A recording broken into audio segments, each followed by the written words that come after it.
महाराष्ट्राचे उपमुख्यमंत्री अजित पवार यांचं काल विमान अपघातात निधन झाल्यानंतर आज आम्ही बारामतीमध्ये आलो आहे. अजित पवारांचा ऑरा काय होता हे तुम्हाला बारामतीच्या प्रत्येक रस्त्यावर पाहायला मिळेल. आता जर तुम्ही माझ्या इकडच्या सर्व बाजूंनी बघितला तर अक्षरशः जनसागर उसळला आहे आणि तो फक्त या प्रतिष्ठानच्या दिशेने चालला आहे. हजारो लोक प्रत्येक मिनिटाला इकडे येत आहेत. प्रत्येक दिशेनं या मैदानावरती गर्दी होते. मला वाटते या मैदानावरती जवळजवळ काही लाख लोक आता ऑलरेडी आहेत, काही लाख लोक येण्याच्या तयारी आहेत. संपूर्ण बारामती आता बंद असली तरी इथं लाखोंचा जनसागर आलेला आहे. अजित दादाबद्दल काय सांगण्यासारखं राहिलंच नाही. दादावर बोलत सांगायचं होतं. दादा आज आमच्या मोदी समाजामध्ये एवढे लहान घर असताना 100 घर असताना म्हणजे त्यांना एवढं बारकाई लक्ष होतं. कुठल्याही वस्तूवर आम्हाला त्रास हो या काय हो समाजावर कुठल्याही वस्तूला कुठं पोरांना ॲडमिशन मिळू नये कुठं काय नाही ताबडतोब आमच्या समाजावर लक्ष देत होते. अरे अजितदादांच्या बद्दल आपण असं ऐकलंय की कधीच जातीपातीचं राजकारण जातीपातीचा विचार करा. 100 घराकरता त्यांनी एवढं बारकाईने लक्ष दिले. 100 घर असताना एवढं बारकाईने लक्ष देत नाही. आधी आज तुमचं सगळ्यांचं एकत्र दिसणं बऱ्याच गोष्टी सांगून जाते. त्यामुळे बरोबर आहे. आणि दादा माझं 50 वर्ष माझं ही त्यांचा संबंध आहे. आम्ही इच्छा प्रोग्राम कुठलाही प्रोग्राम होतो आमच्या समाजामध्ये ती बरोबर आमच्या मस्जिदमध्ये यायचे. आमच्या प्रोग्राममध्ये सामील व्हायचे. महत्त्वाची गोष्ट म्हणजे आम्हाला कुठल्याही वस्तूला आम्ही आता म्हणजे आम्हाला कब्रस्तानची जागा पाहिली. त्यांनी आम्हाला लगेच कब्रस्तानची जागा द्यायला कबूल केलं. आम्हाला कुठल्याही वस्तूचा आजपर्यंत भोरी समाजाला 100 घर असताना त्यांना झालं नाही. मग तुम्ही विचार करा. तुम्ही विचार करा 100 घराकडे माणूस एवढा लक्ष देतो. देशाचा एवढा लक्ष करून 100 महाराष्ट्रात आमच्या समाजात त्यांनी लक्ष दिलं. अजितदादांचं थोडक्यात मताचं गणित नव्हतं. मताचं गणित नव्हतं. मताचं त्यांना काही नव्हतं. माणूस महत्त्वाचा होता. आज माणूस आमच्या समाजाकरता आज बघा आम्ही एकजूट झालेलो आहे. आम्हाला एवढं दुःख होते की बाबा आपला माणूस गेला, आमच्या घरातला माणूस गेला. पहिल्यांदा तुम्ही कधी अजितदादांना भेटला असाल पहिली आठवण काय पहिली आम्ही दरवर्षी भेटतो.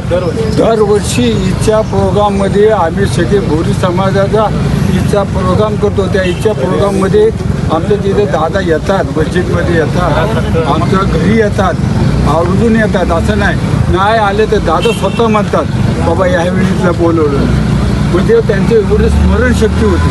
आणि समाजात कधीही कुठलाही त्रास असला तर कुठलाही आमचा समाजाचा किंवा माणूस गेला तर आमच्या समाजाचा त्यांनी मदत केली. कुठं शाळेची अडचण असू दे, कुठं कासली अडचण असू दे, आजपर्यंत आम्हाला कुठल्याही वस्तूचा त्रास झाला. दादाच्या कुठल्याही वस्तूला तुम्ही सांगितलं ना ती नाही म्हणणार कधी. कुठल्याही गोष्टीला तुम्ही जा. आता माझ्या नवीन दुकानचं ओपनिंग होतं तर त्यावेळेस दादांना म्हणजे इन्व्हिटेशनचं आम्ही बोलवलं होतं. तर ती ज्यावेळी दुकानात आलते तर असं कधीच वाटलं नाही किती पर्याय आहे काय म्हणजे एकदम मिसळून गेले आमच्यात. आणि मिसळल्यानंतर जे आमच्याकडे स्टाफ होते तर ते स्टाफला सुद्धा विचारत होते तू कामाला किती वाजता येतो, किती वाजता सुट्टी करतो, तुझं पेमेंट किती आहे. मला सांगा ही छोटी गोष्ट आज त्यांना विचारून म्हणजे इतकं म्हणजे आपुलकीने सांगितलं. आणि ज्यावेळेला दादानं सांगितलं की दादा तुम्ही हे घ्या ते घ्या, नाही म्हणलं दादा म्हणले मी तुझ्या घरी जेवायला येईल म्हणून. काय म्हणजे एकदम क्लोज आणि आपुलकी अशी वाटते आणि प्रेमळ वाटतं. आज इतकी नातं त्याने शेवटपर्यंत नातं टिकवलं. बरं ही गोष्ट कधीची खूप जुनी नाही, ही आत्ता 1 महिन्यापूर्वीची गोष्ट असेल.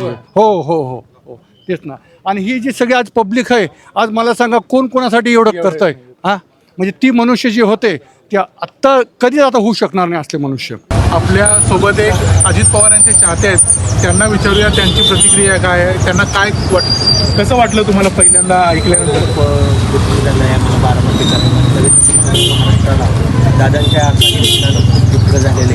खरंच नेहमीच वेळ पाळणारे दादा वेळेआधीच निघून गेले आणि त्याचं आम्हाला इतकं अतोनात दुःख झालेलं आहे की आम्ही आपण सहन करू शकत नाही. वर्णन शब्दामध्ये आम्ही सांगू शकत नाही. कारण अजूनही आमचा दादा गेले त्याच्यावर विश्वास बसू शकत नाही.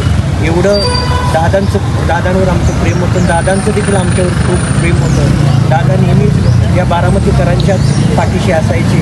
कुठलीही अडचण आली त्यांच्या हक्काने दादांकडे जायचो.